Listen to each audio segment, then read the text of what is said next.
जीवन्दवं जिन्वरवसेन जेनने दिठं देविन्दविन्दवन्दं वन्दे तं सर्वदा शिरसा। नमो अरिहन्ताणं नमो सिद्धाणं नमो आयरीयाणं नमो उवज्जायाणं नमो लोये सर्वसाहुणम। जय बोलिए अंतिम तीर्थंकर विनायक श्री महावीर भगवान की। परम पूजनीय आचार्य भगवंत गुरुदेव श्री वसुनंदी जी मुनिराज की। अहिंसा में विश्व धर्म की जय हो। परम पूज्य मुनि श्री 160 श्रद्धानंद जी महाराज की। परम पूज्य मुनि श्री 160 पवित्रानंद जी महाराज की जय हो। नमोस्तु गुरुदेव। आत्म कल्याण के इच्छुक उपस्थित सभी धर्म प्रेमी पुण्य आत्मा एवं महानुभाव, सभी गुरु भक्तों का अपने जीवन में एक ही भाव रहता है कि हम अपने जीवन में गुरु की भक्ति करें। और गुरु की भक्ति करते समय मन में एक डर भी रहता है, पता नहीं कौन सी बात बुरी लग जाए। गुरु हैं, क्योंकि इनसे बड़ा कोई रिश्ता नहीं है। मात्र एक ऐसा रिश्ता है गुरु का कि इससे बड़ा कोई रिश्ता नहीं। गुरु में माता पिता भाई बहन और जो बड़ी महिलाएं बुजुर्ग महिलाएं वो अपने पुत्र का भी रूप उसमें ही देख लेती है। सारे रिश्ते जहाँ पूरे हो जाते हैं वो गुरु का रिश्ता है। एक अनोखा रिश्ता है। बैठे हैं, उनको देखने मात्र से ऊर्जा आ रही है, बोल नहीं रहे हैं फिर भी अच्छे लग रहे हैं। उनके दर्शन करने का मन बना लिया है। क्षेत्र पे पहाड़ पे या सीधे क्षेत्रों पे जा रहे हैं, पहाड़ पे चढ़ रहे हैं, इतना उत्साह नहीं है। लेकिन गुरु जी के दर्शन करने जा रहे हैं, बस गाड़ी रोकी और गेट खुला है बंद है, जो है सो है, बस अपना जैसे भागो और भाग करके कमरे में पहुंचे और उनको दर्शन किए। बस इतना आनंद और इतना उत्साह भगवान के प्रति नहीं होते जितना आनंद गुरु के प्रति होते। और अगर जिन गुरु ने हमारे यहाँ चतुर्मास किया है वही गुरु हमें मिल जाए, या वो हमारे जिनको हम मानते हैं वही हमारी नगरी में आ जाए, हमारे घर में आ जाए, फिर तो एक अलग ही उत्साह आनंद हर्ष उल्लास, वो क्या उमंग होगा। लेकिन उस समय में हमारे मन में एक सवाल आता है कि हम गुरु की भक्ति करें कैसे। कुछ लोग भीड़ में बैठ करके गुरु भक्ति तो करनी नहीं आती है, सोचते हैं चलो मन को मार लिया है, मौन रह लिए, भीड़ में बैठ गए या चुपचाप बैठे हुए, सोचते हैं अब करें क्या। गुरु भक्ति करनी तो आती नहीं है और मन भाव तो हुए हैं गुरु की भक्ति करने की, लेकिन करें कैसे पता तो है नहीं है। अब अपने मन के अंदर या अंतरंग में जो भक्ति के भाव हुए हैं उसको हमने दबा लिए हैं, चुपचाप बैठे हैं या भीड़ में आकर के बैठ गए हैं, या लोगों को 4 लोग को साथ लेके आए, सुनो चलो तुम भी चलो, तो अपन को तो पता ही नहीं है करनी कैसी है भक्ति। इसलिए उस समय हमने मन के भावों को दबा लिया है और मन के भावों को मार करके हम अपने जीवन को ऐसे ही उस भक्ति के भावों को व्यर्थ कर देते हैं। फिर अब गुरु की भक्ति करें कैसे। कुछ लोग हैं गुरु के सामने वो नृत्य करना, ये भक्ति हो गई। ये तो नृत्य किया है आपने, भक्ति क्या है फिर। कुछ लोग क्या करते हैं, सोचते हैं अपन लोग तो भक्ति आती नहीं, काम करेंगे जब उनकी चतुर्मास की स्थापना होगी ज़्यादा से ज़्यादा पैसा खर्च करके वो कलश ले लेंगे, तो गुरु सोचेंगे ये हमारा भक्त है, ये परम भक्त है। ऐसी भक्ति नज़र नहीं आती है, ये भक्ति नहीं है। इससे तो अहंकार की पुष्टि भी हो सकती है कि मैं पैसा वाला था, वो गुरु को दिखा रहा है मेरे पास पैसा है। या फिर अपने नगर में गुरु आए तो मकान में ले चलो, मकान दिखाते हैं कि हम कितना बड़ा मकान है, कितने बड़े व्यक्ति हैं हम। ये भक्ति नहीं है, ये तो अहंकार की पुष्टि हो सकती है, तो अहंकार हो सकता है। या फिर गुरु के चरणों में बैठ गए हैं और पैर रगड़ते जा रहे हैं, तो ये तो चापलूसी हो गई। उनकी हाँ में हाँ मिलाना, ये तो चापलूसी हो गई। फिर गुरु भक्ति है क्या। तो पहले ये देख लें हम कि गुरु भक्ति कैसे करनी है, और जब आप करनी सीख जाओगे तो पता लग जाएगा गुरु भक्ति क्या है। तो गुरु भक्ति करने के लिए कुछ चीजें हैं। पहली चीज ये है गुरु के प्रति सेवा भाव। जैसी जैसी सेवा करोगे वैसी वैसी आपकी भक्ति उन्हें पता लगती चली जाएगी। सेवा कैसे करनी है? गुरु की साधना में सहभागी बनना ही गुरु की सेवा है। समाइक कर रहे थे, ध्यान में बैठे हैं, साइलेंट, बिल्कुल चर्चा नहीं करनी। अपने आप से भी कह रहे हैं और लोगों को भी। हो गई सेवा। कुछ लोग देखना आप सत्संग भवन के बाहर खड़े होते हैं और जहाँ अगर ज़्यादा वाहन का आवागमन है, मतलब ट्रैफिक ज़्यादा है, तो उनको भैया एक साइन बोर्ड लेके खड़े हैं कि सुनो, उस पर लिखा है कृपया करके हॉर्न ना बजाएं। और दो व्यक्ति मार दिखा रहे हैं, आप निकल जाओ, ट्रैफिक जाम नहीं होने दे रहे हैं।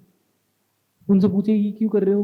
उस पर लिखा है अंदर सत्संग चल रहा है, आप कृपया करके हॉर्न ना बजाएं, अंदर सत्संग चल रहा है। क्यों? ये क्यों किया? किसी भी प्रकार का विघ्न ना आए। अगर हॉर्न बजेगा तो गुरु की बात वहाँ तक पहुँच नहीं पाएगी, तो गुरु को विघ्न आएगा। इसलिए उनकी ये उनकी क्रिया है, उस क्रिया में मैं कैसे भी करके सहभागी बन जाऊं। हो गया, हो गई सेवा। अब आपने क्या बोला? ये भक्ति है। इसी सेवा में भक्ति छुपी है। सामने वाला कह रहा है देखो, सच्चा सेवक हो, भक्त हो तो ऐसा, ये है गुरु की भक्ति। आपने क्या बोला? भक्त हो, ऐसा हो, यही गुरु भक्ति है। गुरु की सेवा करना। अगर खड़े हैं, पाटा बिछा दिया, बैठ गए, हो गई सेवा। वो क्या कह रहे हैं?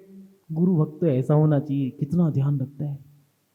भूखे हैं, भोजन करा दिया, चल रहे थे, बिहार करा दिया, हो गई गुरु की सेवा। इन्हीं सेवा में उसकी भक्ति छुपी। जितना जितना ज़्यादा भक्त होगा उतना उतना उसके लिए देखना सेवा का भाव भी ज़्यादा ज़्यादा होगा। इसलिए उनकी साधना में सहभागी बनना, ये सेवा भाव है। सामायिक करना, बिहार कर रहे हैं, बिहार करा दिया, जंगल जा रहे थे शुद्धि वगैरह करने के लिए, तो शुद्धि कराने के लिए चले गए। कुछ लोग जब मुनि महाराज चलते हैं, सुबह सुबह देखना आप लोग, तो डंडा साथ में लेके चलते हैं। और उनसे पूछा डंडा क्यों साथ लेके चल रहे हो? तो उस व्यक्ति ने क्या कहा? कोई जानवर इनको कुछ हानि ना पहुंचा दे, इसलिए मैं ये डंडा साथ लेके चल रहा हूँ, उनकी रक्षा करने के लिए। ये भाव सेवा के हैं। इस सेवा में भक्ति छुपी है। तो अपन लोग अपने गुरु की अगर सेवा गुरु की भक्ति करनी है, तो पहला दिया है गुरु के प्रति सेवा भाव। ये भी होना जरूरी है हर चीज में। उनकी कोई भी क्रिया हो, सामायिक हो, स्वाध्याय कर रहे थे, अगर आपने स्वाध्याय करते समय विघ्न डाल दिया, ये तो उपसर्ग हो गया। कुछ लोग क्या करते हैं, कमरे में आए गुरु के और वहाँ पर देखा तो उनका तो मोबाइल ही चालू है, मोबाइल पे बात कर रहे हैं। यहाँ पर कमरे के बाहर खड़े होके मीटिंग लेने का स्थान भी गुरु के कक्ष के बाहर ही है। कुछ लोग तो सुनो, एक काम करेंगे, वहीं मीटिंग ले लेंगे, क्यों, वहीं पर ही आएंगे लोग, वहीं बात कर लेंगे, हो जाएगा काम। भैया वो मीटिंग का स्थान नहीं है, वो गुरु का स्थान है। सभा कक्ष अलग होता है, मीटिंग रूम जिसको कहते हैं आप लोग, और गुरु का कक्ष अलग है। वहाँ पर तो कुछ नहीं करना है। कुछ लोग गुरु के स्थान में जैसे संत निवास बना दिया है, उस संत निवास में शादी कर ली, शादी करा दी है। अब शादी होगी तो भोजन भी होगा। अब भोजन तो आप करके चले गए, लेकिन उसमें जो आपने सब्जी गिराई है, जो आपने तरल पदार्थ जो फैला दिए हैं, उसके जाने के बाद आप तो चले गए, गुरु आ गए। अब वहाँ पर जो चींटियाँ हो गई हैं, वो मकड़ियाँ हो गई हैं, वो कीड़े हो गए हैं, अब वो उनको नोच रहे हैं, खा रहे हैं। ये क्या हुआ? उपसर्ग। जितने लोग इन सब क्रियाओं में शामिल थे वो सब इसके सहभागी हो गए। अब 1/6 हिस्सा उनके पास चला जाएगा, ऐसा पंडित लोग कहते हैं। 1/6, बाकी कोई ऐसा काउंट नहीं है। 1/6 एक अंश उनको पाप कर्म बंध गया। जैसे कोटिभट्ट श्रीपाल जो था, पूर्व में उसने मुनि महाराज की निंदा करी थी, और उसके साथ में जिन्होंने ताली बजाई थी, क्या बोला था? कोड़ी कहीं का। उसने ये बोला कोड़ी कहीं का, और सबने और हंसी उड़ाई, खिल्ली उड़ाई, और सबने ताली पीटी, सबके सब। और वो कोटिभट्ट श्रीपाल सबके सबको कोड़ हुआ। पूछा क्यों? कहने लगे तुमने मुनि महाराज की निंदा करी थी, इसलिए तुम इन सब के मुखिया बने हो, तुमने विशेष तौर से, और इन सब ने ताली पीटी थी, इसलिए सारे तुम्हारे सेवक बने। बड़ा सटीक कर्म हमारा, बड़ा सटीक न्याय करेगा। एक बार को न्यायाधीश थोड़ा सा ऊपर नीचे न्याय करने में थोड़ी गलती कर सकता है, लेकिन कर्म तो न्याय बिल्कुल सटीक करेगा। इसलिए अपने जीवन में अगर गुरु की भक्ति करनी है तो सेवा। सेवा क्या है? तो सेवा यही है, उनकी साधना में सहभागी बनना। समाय कर रहे हैं, मौन, कीप साइलेंस। उसके बाद अगर कुछ स्वाध्याय कर रहे हैं तो स्वाध्याय के समय में स्वाध्याय मौन। आप मोबाइल लेके बैठे हो, मोबाइल ही बज जा रहा है, वो कह रहे बंद कर दो, अब कह रहे बंद ही नहीं करना आता। जब आता नहीं है तो लेके क्यों आए? अब वहाँ पर स्वाध्याय करने आए थे, मोबाइल चलाने आए थे। अब भैयावती चल रही है या स्वाध्याय चल रहा है, मुनि महाराज खुश हैं कि भैया देखो बच्चे कितने अच्छे हैं, स्वाध्याय करने आए हैं। पता चला वो लड़का इधर चैट चला रहा है, वो लड़की इधर चैट चला रही है, वो तो स्वाध्याय है, ये क्या कर रहे हो तुम? तो सबसे बड़ी चीज़ जो है भक्ति के भाव जो दिए हैं कि पहले हम अपने जीवन में गुरुओं के प्रति सेवा के भाव, ये हमारे जीवन में उनकी जो साधना है, आहार की, विहार की, उनके निहार की, उनके पढ़ने की, उनकी सामायिक की, उनके विश्राम की, प्रत्येक क्रियाओं में सहभागी बनना, यही सेवा है। दूसरा, गुरुओं के प्रति विनय का भाव होना। उनके उठने पर उठना ये गलत है। जो आचार्य भगवंतों ने दिया है, अगर गुरु शिष्य के जीवन में कि गुरु विश्राम कर रहे हैं तो उनके विश्राम करने पर जब वो सो जाएं उनके बाद सोना, और उनके उठने पर उठना नहीं है, उनके उठने से पहले उठना, ये उसकी विनय है। गुरुओं के प्रति विनय का भाव रखना, ये बहुत बड़ी बात है, कुछ छोटी मोटी बात नहीं है। गुरु से पहले उठना और गुरु के बाद सोना। अब पता नहीं कब विश्राम करेंगे, बैठे हुए हैं और वो जो सो रहे हैं तो उनसे पहले ही सोच लिया है कि जब ये सोएंगे तभी हमें सोना है। पहले तो ये परंपरा थी। ऐसा नहीं, दो क्षेत्र हैं, धर्म का और कर्म का। आपके यहाँ हमारे यहाँ गुरु होते हैं, आपके यहाँ दादा दादी वगैरह होते हैं, बड़े बुजुर्ग, वो आपके गुरु हैं। तो पहले बच्चे दादा दादी के पैर दबाया करते थे और जब तक वो सोते ही नहीं थे तब तक पैर दबाते रहते थे। अब पता चला वो तो सोए 12 बजे हैं, तब तक बच्चा वो पैर दबाते दबाते वहीं सो जाया करता था। तो याद रखना, दादा दादी भी उसे इतना स्नेह वात्सल्य देते थे, कहा करते थे अगर मेरा कोई है तो ये है। ऐसे ही गुरु के जीवन में दिया है कि शिष्य या भक्त उसके अंदर विनय हो, उनकी आज्ञा का पालन करना। गुरु के शिष्य जो हैं वो उनकी आज्ञा में रहें, यही उनकी भक्ति है। आज्ञा में भक्ति छुपी है। और शिष्य, अपन तो बच गए, हमें आज्ञा का पालन नहीं करना, ये तो शिष्य के लिए बोला है, भक्त के लिए तो कुछ ही नहीं है। नहीं, भक्त के लिए भी दिया है। सुबह उठते के साथ ही पहले गुरु का जो दिया हुआ मंत्र है उसका स्मरण करें, गुरु चरणों का स्मरण करें। और उसके साथ साथ जब भगवान के दर्शन कर लिए हैं तो उसका नियम है कि जब तक मेरे गुरु ने कुछ नहीं खाया है तब तक मेरे मुंह में भी पानी की बूंद या अन्न का एक निवाला नहीं जाएगा। आप लोग देखते होंगे जो आपके बड़े बुजुर्ग हैं, दादा दादी या पुरानी पीढ़ियाँ जो थी, उनके नियम थे 9:30 बजे तक कुछ भी मुंह में डालते नहीं थे। क्यों? वो कहा करते थे बच्चे, मम्मी आप लोग ये 9-9:30 बजे तक भूख लग रही है, देते ही नहीं कुछ। तो भैया ठहरो, बन रहा है, अभी बन रहा है, अभी कब तक बनेगा?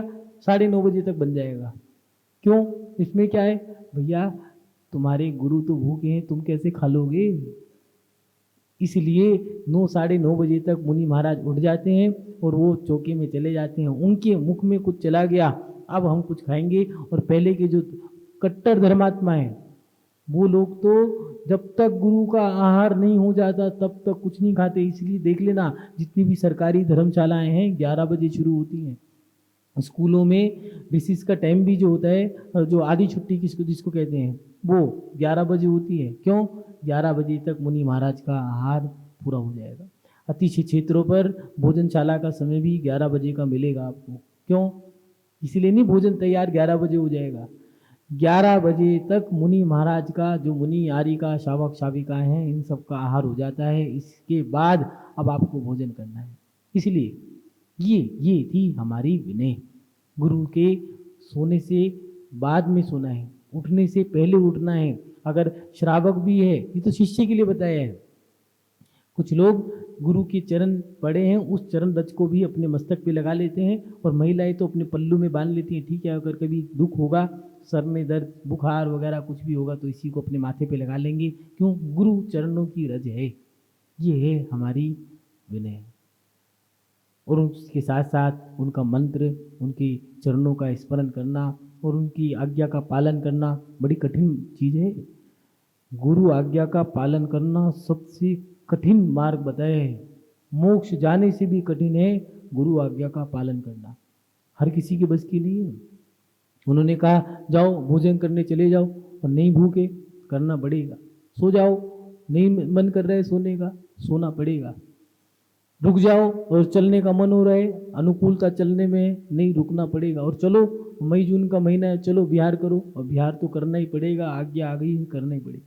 ये बड़ी सटीक है, आज्ञा का पालन करना कोई सरल नहीं है। जब जम्बू स्वामी जी ने अपने शिष्यों से कहा कि तुम यहाँ से बिहार कर जाओ, मैं यहाँ पर साधना करूँगा, तो शिष्यों ने कहा ठीक है, वो बैठ गए। क्यों? क्योंकि यहाँ पर कोई उपसर्ग भी हो सकता है। और इतना कह करके बैठ गए, ध्यान करने लग गए। और शिष्यों के मन में एक विकल्प आ गया कि रात्रि में बिहार कैसे करें, अब तो रात्रि हो गई है। लेकिन वो ये भूल गए कि गुरु आज्ञा में ना दिन ना रात कुछ नहीं देखा जाता, बस गुरु आज्ञा है। और वेंतरी ने जो उपसर्ग किया तो जितने साधु थे सब डर के मारे भाग गए, इसलिए सारे के सारे भ्रष्ट हो गए। अगर गुरु आज्ञा का पालन कर लेते तो ये काम न देख, ये चीज़ न देखनी पड़ती। इसलिए सबसे बड़ी चीज़ ये है गुरु के प्रति विनय भाव। कुछ लोग उनके बीच में बोलते हैं, गुरु की बात को कभी नहीं काटना।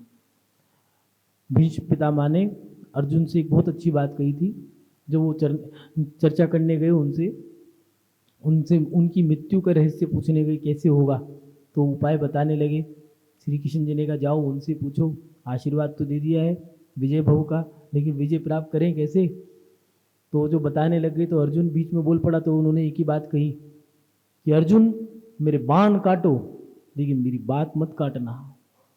इसलिए गुरु की बात को कभी मत काटो, उनके बीच में कभी मत बोलना। ये सबसे बड़ी विनय है।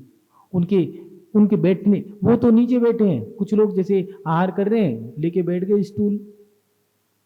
आचार्य भट्टकेर स्वामी जी ने स्पष्ट दिया है, अगर चौके में कोई व्यक्ति साधु से ऊंचा बैठता है तो साधु नीचे बैठ जाए, माने अंतराय कर दे। क्यों? 3 लोक के नाथ की मुद्रा को धारण करने वाले साधु तुम्हारे घर में आए हैं, विनय ही नहीं रही, आप उनसे ऊंचे बैठे हो। सोचो क्या भगवान की वेदी पे बैठोगे आप, सिंहासन पे नहीं बैठोगे। ऐसे ही गुरु के लिए दिया है कि कभी गुरु से ऊंचे नहीं बैठना। और कुछ लोग गुरु के पाटों पे बैठ जाते हैं। नियम से दिया है कुमरण, चाहे वो साधु हो चाहे वो श्रावक हो, उनका नियम से कुमरण होगा। जैसे शादी ब्याह में पाटे इस्तेमाल कर लिए, तखत जिनको कहते हो आप, नहीं करना चाहिए।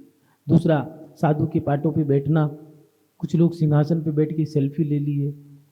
भैया वो आचार्य भगवंत हैं, पंच परमेष्ठी हैं। अरे भगवान की पत्थर में जो भगवान के संस्कार करें वही भगवान नहीं है, 4 हैं, 4 गुरु हैं। अरिहंत भी गुरु हैं, आचार्य, उपाध्याय और साधु, चारों गुरु हैं इस पंचम काल में। सिद्ध नहीं बन सकते, सिद्ध हमारे भगवान हैं। उनको हम अब पंचम काल में नहीं बन सकते, जहाँ बन रहे हैं वहाँ बन रहे हैं, इसलिए हम उनको भगवान मान के पूछ सकते हैं। 4 हमारे गुरु हैं, आचार्य भी गुरु हैं, उनके सिंहासन को कैसे अपमान कर सकते हो। वहाँ पर तो आपको गुरु संत निवास में नहीं है, खाली है, तब भी आपको दीपक जलाना है। अगर उसमें गुरु आ गए संत निवास में तो तुम्हारा अहोभाग्य है, तो जाकर के वहाँ पर आपको पूजा अर्घ चढ़ाना ही है। क्यों? क्योंकि वो पूजनीय है। इसलिए यहाँ पर आपको गुरु के प्रति विनय भाव, उसके साथ साथ गुरु के प्रति सच्चा समर्पण, उनके प्रति छल कपट ना हो। गुरु का रिश्ता एक पावन रिश्ता है, इससे बड़ा पवित्र और पावन रिश्ता नहीं है। इसमें समर्पण है, विनय है, श्रद्धा है, समता है, ममता है, क्षमा है, करुणा भाव है, सारे रिश्ते हैं यहाँ पे। वहाँ पर जाकर के आप छल कपट ना करें। एक पिता अपने बच्चे को पाल पोस के बड़ा कर रहा है, उसको बढ़िया से बढ़िया खिलौने ला के दिए हैं। दशरथ जी ने राम जी के जो खिलौने थे वो सब सोने के और रत्नों के थे। तुम भी करते हो बढ़िया से बढ़िया खिलौना, जैसे कि कुछ लोग तो अपने मट्टी के लोहे के खिलौने हैं, तो कुछ लोग इलेक्ट्रिक की बढ़िया से बढ़िया गाड़ियाँ या खिलौने ला के देते हैं छोटे छोटे बच्चों के लिए भी। तो इसलिए खिलौने बढ़िया से बढ़िया ला करके दे दिए हैं, अच्छी सी अच्छी पढ़ाई कराई है उसकी, चाहे वो लंदन यूनिवर्सिटी हो, चाहे अमेरिका में हो, चाहे वो सिडनी में हो, चाहे वो इंडिया में भी बढ़िया से बड़ी बेंगलोर नहीं मैंगलोर, चेन्नई की साइड जाओगे तो वहाँ पर अच्छी से अच्छी हमने यूनिवर्सिटी में डाल दिया है, बढ़िया से बढ़िया पढ़ाई कराई है, और शादी में भी अच्छे से अच्छा खर्चा किया है और पाल पोस के उसको बड़ा कर दिया है, कोई कमी नहीं छोड़ी है। कपड़े भी उसके महंगे से महंगे हैं, रहने का मकान भी कोई कमी नहीं है, मकान में भी लिफ्ट लगा दी है। कितना बनाओगे, 2 मंजिल का मकान, उसमें भी लिफ्ट लगी है। लेकिन वो बच्चा इतना करने के बाद भी अगर तुम्हें धोखा दे दे तो क्या करोगे? मन में मलाल तो आएगा कि हमने इतना कुछ किया, और ऐसे समय में जब हमें उसकी सबसे ज़्यादा ज़रूरत थी, ऐसी समय में पीक टाइम पर वृद्ध अवस्था में उन्हें धोखा दे दिया। अब क्या करोगे? बस मन में मलाल रहेगा, पश्चाताप रहेगा। और वो बच्चा, ये भी याद रखना, अपनी जो छल कपट की उनने क्रिया करी है उसका भुगतान उसे मिलेगा। वो पुराने बुजुर्ग कहा करते थे, लोहार का बेटा लोहार, सुनार का बेटा सुनार, जुआरी का बेटा जुआरी, शराबी का बेटा शराबी। नियम है, क्योंकि वो तुमसे संस्कार मिल रहे हैं उसको। जिसके पिता साधु बने तो देखना उसका बेटा भी साधु होगा, साधु का बेटा साधु। अब अपन ने किया कैसा है, छल किया, तो वो बेटा कह रहा है मेरे बच्चों ने मुझे धोखा दे दिया। अपन ने लव मैरिज करी है तो बच्चे भी लव मैरिज कर रहे हैं। अब वो कह रहे हैं कि ये कहाँ से आया? कुछ नहीं, तुम्हारे अंदर जो संस्कार थे, वो वर्गणाएं, वो तरंगे उसके अंदर जा रही थी, वो मिल गई। इसलिए आपने जो छल कपट किया है ये तो बच्चे नहीं किया। अब गुरु के साथ करो तो मुंह पे कुछ, जबान पे कुछ, दिखते कुछ, होते कुछ, पेट में कुछ, कहते कुछ, करते कुछ, बोलते कुछ, सोचते कुछ, होते कुछ। पहले सामने कोई व्यक्ति बैठा है तो उसे पढ़ लिया करते थे कि ठीक है भैया ये व्यक्ति सीधा साधा है। आज बड़ा मुश्किल है पढ़ना। हाँ, मुंह में कुछ है, बोलता कुछ है, सोचता कुछ है, करता कुछ है। बनिया का धर्म, कैसा धर्म, अटपटा है। जिसको जितना सीधा समझ रहे हैं, कमरे में तो ऐसा है कि परम भक्त, बाहर जाके पता चला तो यही एक नंबर का कम भक्त था, यही पीठ में छुरा घोप रहा था, जो जयकारा लगा रहा था वो ही निंदा कर रहा है। सुनो, साधु भी ऐसे हैं, बोलते नहीं, बैठे रहते। हाँ, अब भैया तुमसे क्या बोले, तुम गृहस्थ हो, आशीर्वाद दे दिए, जाओ। ज्यादा मजा नहीं आया क्या? कोई मंत्र वंत्र तो देते ही नहीं है। तो भैया मंत्र, हर समय मंत्र थोड़ी ना बांटा जाएगा, हर किसी को गुरु कृपा थोड़ी ना होती है, हर किसी को गुरु मंत्र थोड़ी ना मिलता है। इसलिए ये चीज, छल कपट की क्रिया हम लोगों को नहीं करनी चाहिए। गुरु से छल, मित्र से चोरी, या हो अंधा या हो कोड़ी। नियम है, ये बात याद रखना। आचार्य भगवान ने दिया है 3 दिन, 3 हफ्ते, 3 महीने, नहीं तो 3 साल में उसको फल मिल जाएगा। और नहीं तो एक आचार्य ने कहा है 7 दिन, 7 हफ्ते, 7 महीने, 7 साल में उसे गुरु से छल कपट करने का फल मिल जाएगा। चाहे वो रोहिणी, जिनने मुनि महाराज को कड़वी तुम्बी का आहार करा दिया, बाहर नगर में राजा ने मुंह काला करके गधे पे बिठा के बाहर निकाला था, इतने में कोड़ हो गया। 2-3 दिन की क्रिया रही है, ये नियम है। रावण को देखो, बाली मुनि महाराज पे उपसर्ग किया, तीर्थंकर प्रकृति का बंध बांध लेता, लेकिन नरक गति का बंध भी बांधा। भक्ति करी तो तीर्थंकर प्रकृति का बंध बांधा। तो महानुभाव, यहाँ पर हमें ये चीज़ भी ध्यान रखनी है कि गुरु से छल नहीं करना है। मित्र से चोरी अगर करते हैं तो हमें उसका फल भी बुरा मिलता है। और अपने जीवन में गुरु के प्रति समर्पण भाव रखें। कुछ बात आप लोगों से विशेष जरूर कहेंगे कि आचार्य श्री शांति सागर जी जब अपने जीवन में अंतिम समय में समाधि जब कर रहे थे तो उन्होंने एक उपदेश दिया था कि जिसके जीवन में गुरु नहीं उसका जीवन शुरू नहीं। अपने जीवन में गुरु जरूर बनाना, और गुरु बनाने के बाद संयम धारण करा, उन गुरु के माध्यम से संयम को धारण करें। माने गुरुओं से आप लोग ये चीज़ें ना करें। आज जो समय है, विकट परिस्थितियाँ जो हैं, परिवर्तनशील जो वक्त है, बदल रहा है, उस समय में लोगों की विवेक की धारणाएं भी बदलती जा रही हैं। वो गुरुओं से कैसे कैसे सवाल करते हैं, हमारे बच्चा नहीं है, बच्चा कैसे होगा? भाई गुरु बने हैं बच्चा करने के लिए, गुरु थोड़ी ना बने हैं।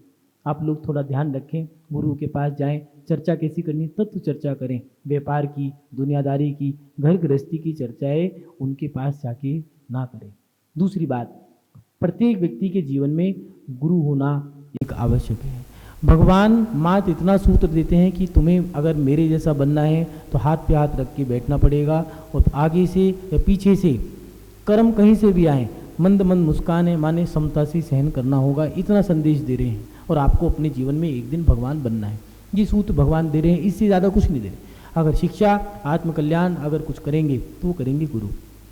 आप लोग देखना, कई धर्मों में भगवान नहीं है लेकिन वो गुरु को मानते हैं, सत्संग भवन जरूर मिलेगा, गुरु के प्रति समर्पण जरूर रहेगा। इसलिए प्रत्येक व्यक्ति के जीवन में गुरु जरूर होना चाहिए। दूसरी बात, आपके पास प्रत्येक जो गुरु भक्त हैं, ये उनके लिए नहीं कह रहे हैं, जो गुरु भक्त हैं उन लोगों के लिए कह रहे हैं, सबके लिए नहीं कह रहे हैं। अपने जीवन में जिन्होंने गुरु बना लिया है उनके पास कोई ना कोई गुरु का मंत्र, गुरु का चित्र, कोई ना कोई गुरु की निशानी जरूर होनी चाहिए, जिससे कि वो संकट के समय में अपने गुरु के मंत्र के माध्यम से अपने गुरु की अपनी रक्षा कर सके, और उसके साथ साथ अपने गुरुओं की सेवा भी वो कर सके, जिससे वो उसे स्मरण रहे कि मेरा कोई गुरु है। और तीसरी बात, ये थोड़ी सी बात कड़वी है, आप लोगों से ज़रूर कहूँगा, कहने की ज़रूरत पड़ गई है कि आज के समय में गुरुओं में कुछ लोगों ने भेदभाव करना शुरू कर दिया है, वो गलत है। कोई गुरु ये नहीं सिखाता कि तुम मुझे ही गुरु मानो, और जो अगर कोई गुरु सिखाता है तो गुरुजी कहा करते हैं वो गुरु नहीं है, वो पाखंडी है। जो कह रहा है कि मात्र मुझे ही गुरु मानो, मुझे ही पूजो, मुझे ही मेरा ही नाम लो, मेरा ही स्मरण करो, मेरी फोटो लगाओ, वो गलत है। अगर वो कोई ऐसा कहता है गुरु नहीं है, पाखंडी है, उससे बच के रहना। और पहली बात तो ऐसा कोई कहता नहीं है, कहता है तो गलत है। दूसरी बात, आपने जो कुछ लोगों ने चीज़ शुरू कर दी है कि मेरे गुरु आएंगे तो उनको लेके आऊँगा, मेरे गुरु आएंगे तो चौका लगाऊंगा, मेरे गुरु आएंगे तो ही मैं पूजा करूंगा, मैं विधान कराऊंगा, या पंचकल्याणक कराएंगे तो एक काम करो, मीटिंग रखते हैं, कौन सा गुरु फिक्स करना है, या चतुर्मास कराना है तो मीटिंग रखो, पहले फिक्स करो कि कराना है नहीं कराना है, किस गुरु का कराना है।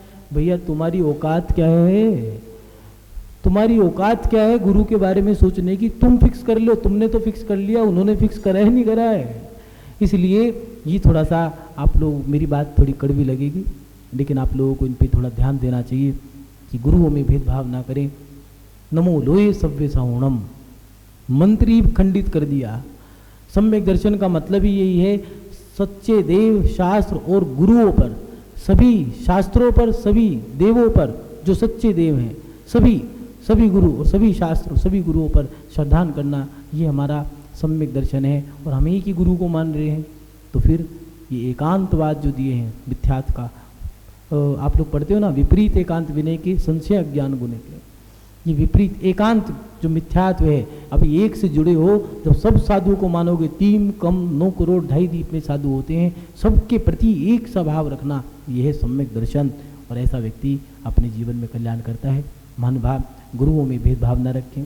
गुरु के प्रति जो आप लोग सोचते हैं कि ये आएंगे तो इनका चौका लगाएंगे, ये आएंगे तो ही विहार कराएंगे, ये आएंगे तो ही हम मंदिर का पंचकल्याण कराएंगे, ये आएंगे तो ही हम अपने जीवन में धर्म ध्यान करेंगे या विधान कराएंगे, अनुष्ठान कराएंगे, इन्हीं की बात मानेंगे, इन्हीं की सुनेंगे, गलत है। 1 नंबर का मिथ्या दृष्टि है, उस भक्त से ही बच के रहना। और ऐसा अगर कोई गुरु कहता है तो गुरु से ही बच के रहना। महानुभाव, आप अपने जीवन में अगर गुरु की भक्ति करना चाहते हैं तो गुरु के प्रति सेवा भाव, गुरु के प्रति विनय भाव और गुरु की आज्ञा का पालन करके आप अपने जीवन में अपनी गुरु की प्रति भक्ति कर सकते हैं। आप अपने जीवन में गुरु के प्रति सच्ची भक्ति करें, उनकी भक्ति के माध्यम से आप अपने जीवन में अपनी आत्मा का कल्याण करें। इन्हीं सद्भावनाओं के साथ अपनी शव श्रृंखला को विराम देता हूँ। जय बोलिए परम पूजनीय आचार्य भगवंत गुरुदेव शिव सुनंदी जी मुनिराज की, अहिंसा में विश्व धर्म की।